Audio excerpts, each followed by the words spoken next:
feel like I'm askew. Am I askew? Anyway, this video wasn't really planned, but I just got back from seeing The Empire Strikes Back. So, I guess we're going to talk about that.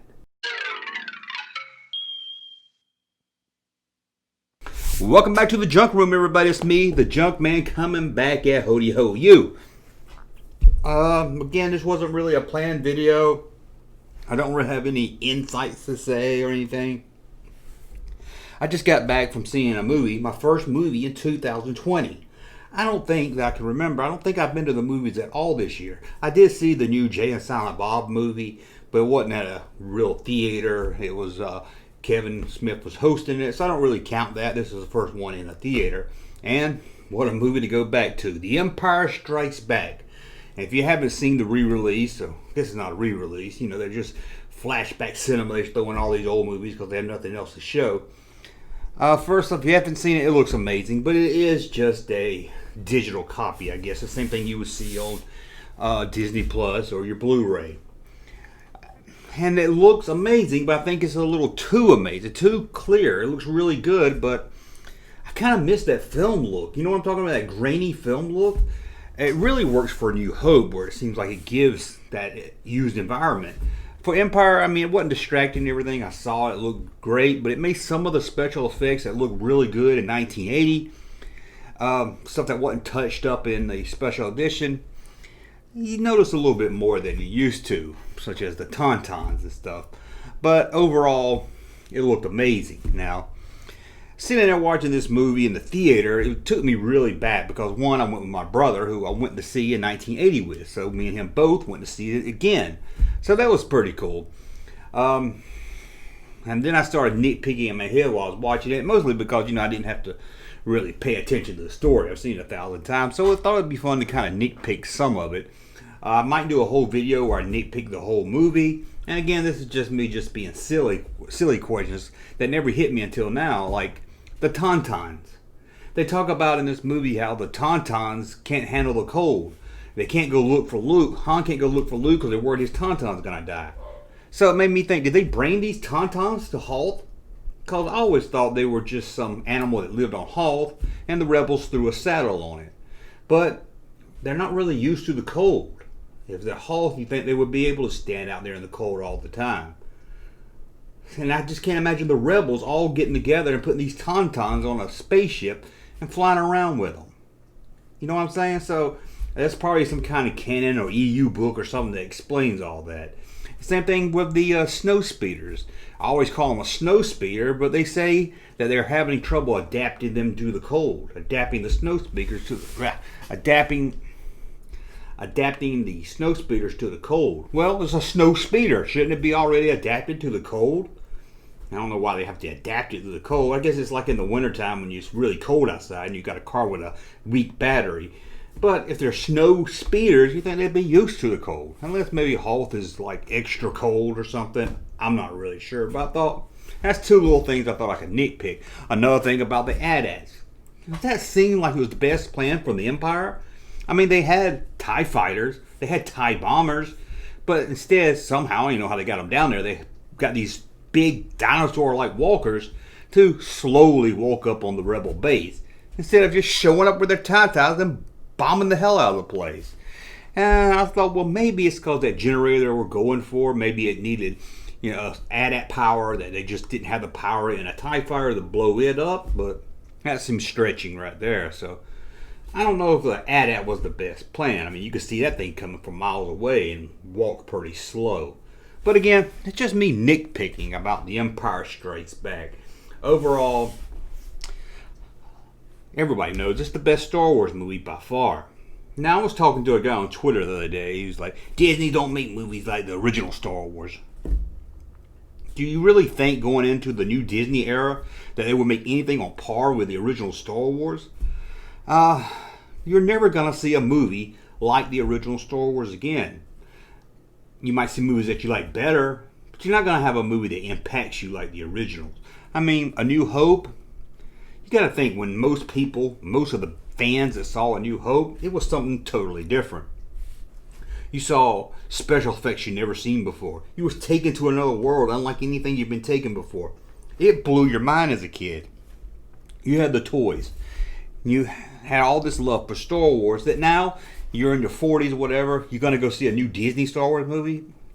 Even if you enjoy it, even if you think, hey, that storyline's better than the story we got in the originals, even if you think, it's better directed, it's better acting, it's not going to move you like the original movies, like the original three.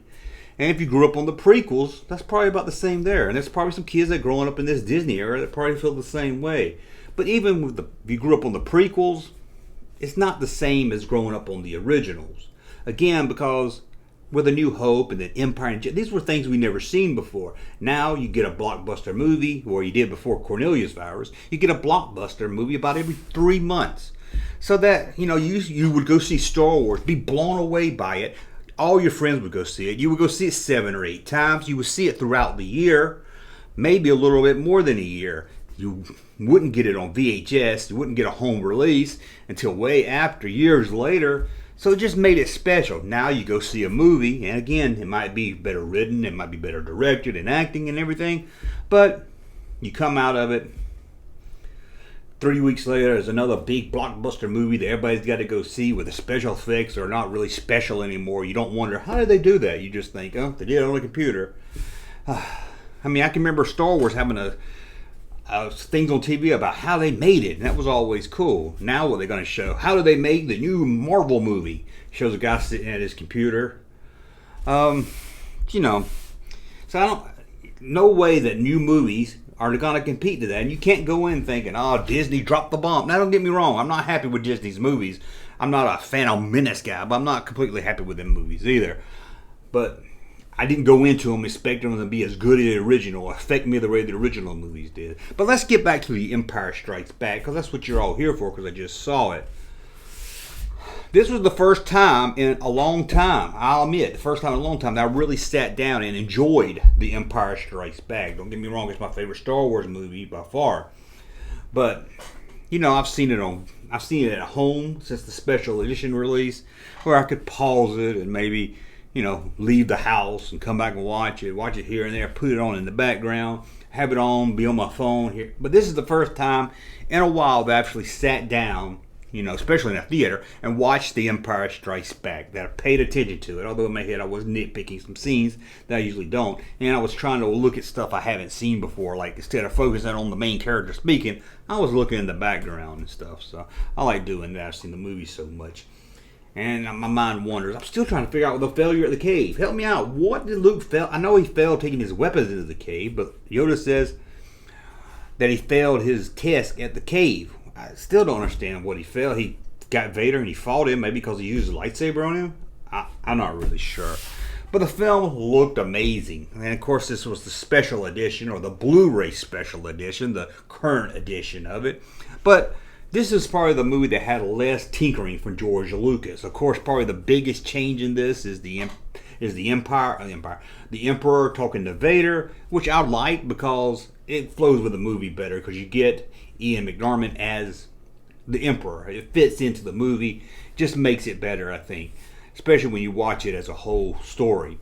I don't wonder why I don't understand why they changed his dialogue. They could have just had him come in, do the same dialogue that was already for the movie that was done on the original cut. Because something about, just again nitpicking, the way he throws out Anakin's name out there like we know it. Now again, if you watch these in story order, of course we know Anakin's name.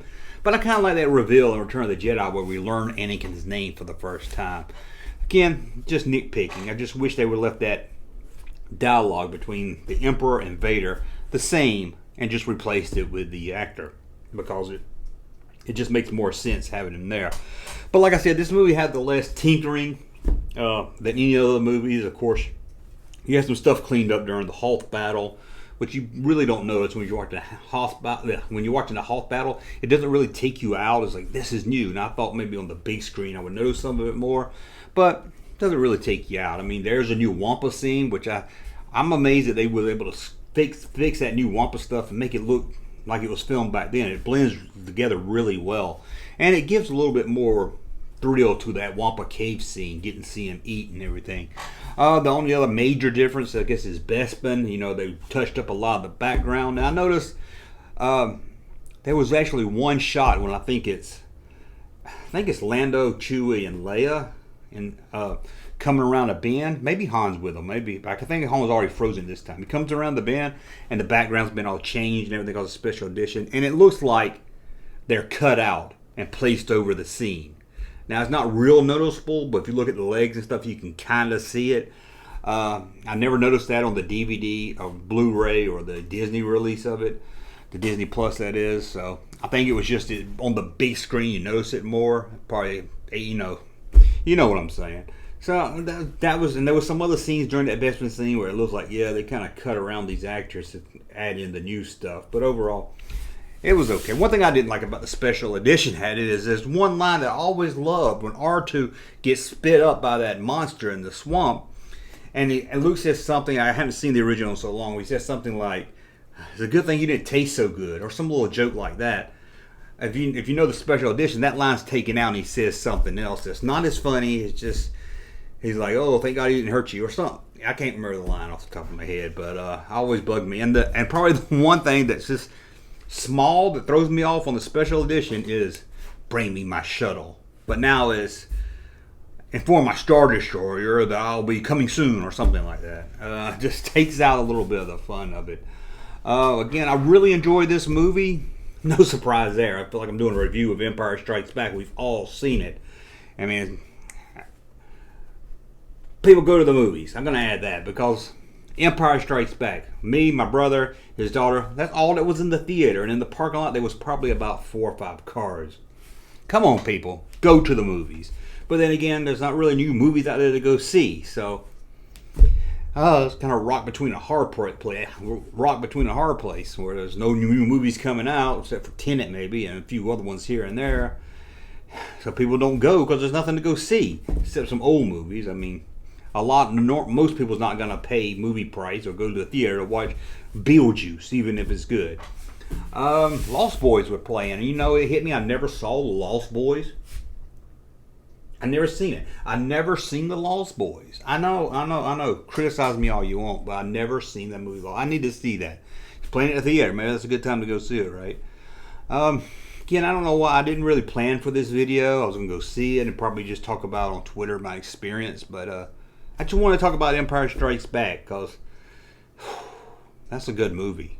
I mean, I think the one thing Empire has for it that I think the other ones don't is that, well, maybe the originals, maybe A New Hope, but it seems like you can go in watching them and not know Star Wars. I think it appealed to any. But it's kind of like my favorite Star Trek movie is First Contact, and people's like, "No, Wrath of Khan's better." I was like, well, maybe so, but I think Wrath of Khan, you enjoy it more if you know Star Trek, if you know the world of Star Trek. But I think you can go into you can show anybody First Contact that don't know what the Borgs are, don't know Star Trek, don't know the difference between Star Trek and Star Wars, and I think they will enjoy that movie for what it is. And I think Empire's kind of like that. I think you can take somebody that's never really seen Star Wars and throw them in Empire Strikes Back, and they can kind of get what's going on. You can kind of get the story, and you can kind of enjoy it and everything. And I guess A New Hope's kind of like that too, but I don't really count that as like that because it's the start of it. All movies at the start's going to be like that. But you can't. I don't think you can throw someone into The Last Jedi and they'll like it. I know a lot of people can't like it even if they've seen all the movies before it. Any of the prequels, I don't think. Maybe The Phantom Menace, you could throw somebody that don't really know nothing, but I think Empire out of the original 3 is one that you can just go in and enjoy. But then maybe I'm just talking shit. Now here's something else that hit me during this movie that kind of surprised me is they got the Bestman. Lando came out. Han and Lando's talking. They're doing that little back and forth. And it made me want to see the Solo movie again. It made me really, really want to see Han and a Lando movie. Those younger guys. I forget the guy, Aaron. I forget the guy that plays Han and the guy that plays Lando in the Solo movie.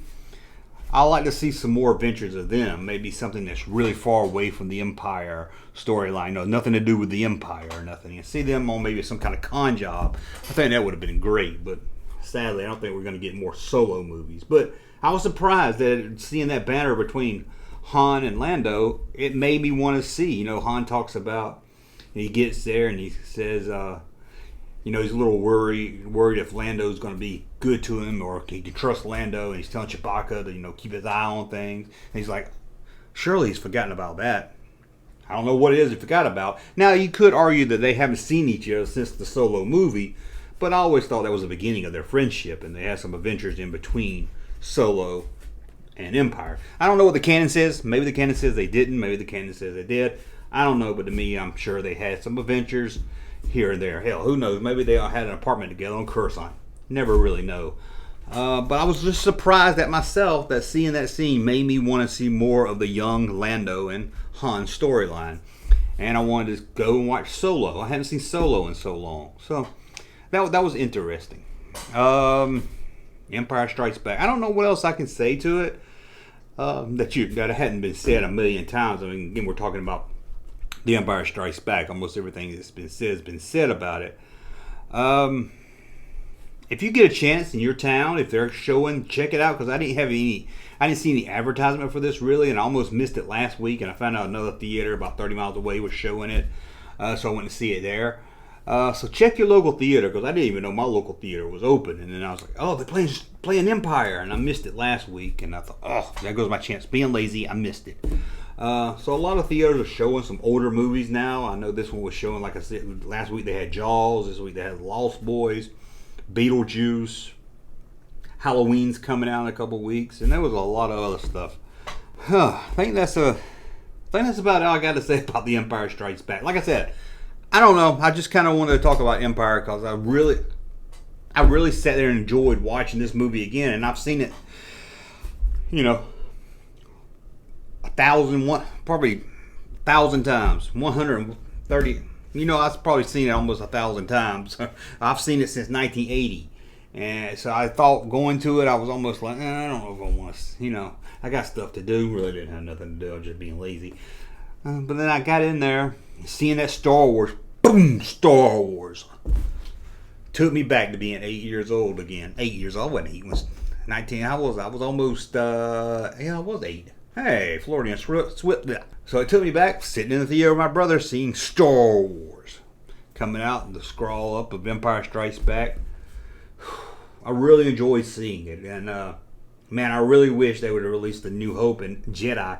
They're trying to get people to go back to the theater. So, theaters out there, play the other ones. I'd love to see Jedi again and A New Hope, of course. Hey, I'll be happy to see some of the prequels again on the big screen. I guess that's about it. Like I said, I just want to talk about The Empire Strikes Back because I saw it. Have you seen it recently at the theater? What did you think compared to watching it at home for so many years?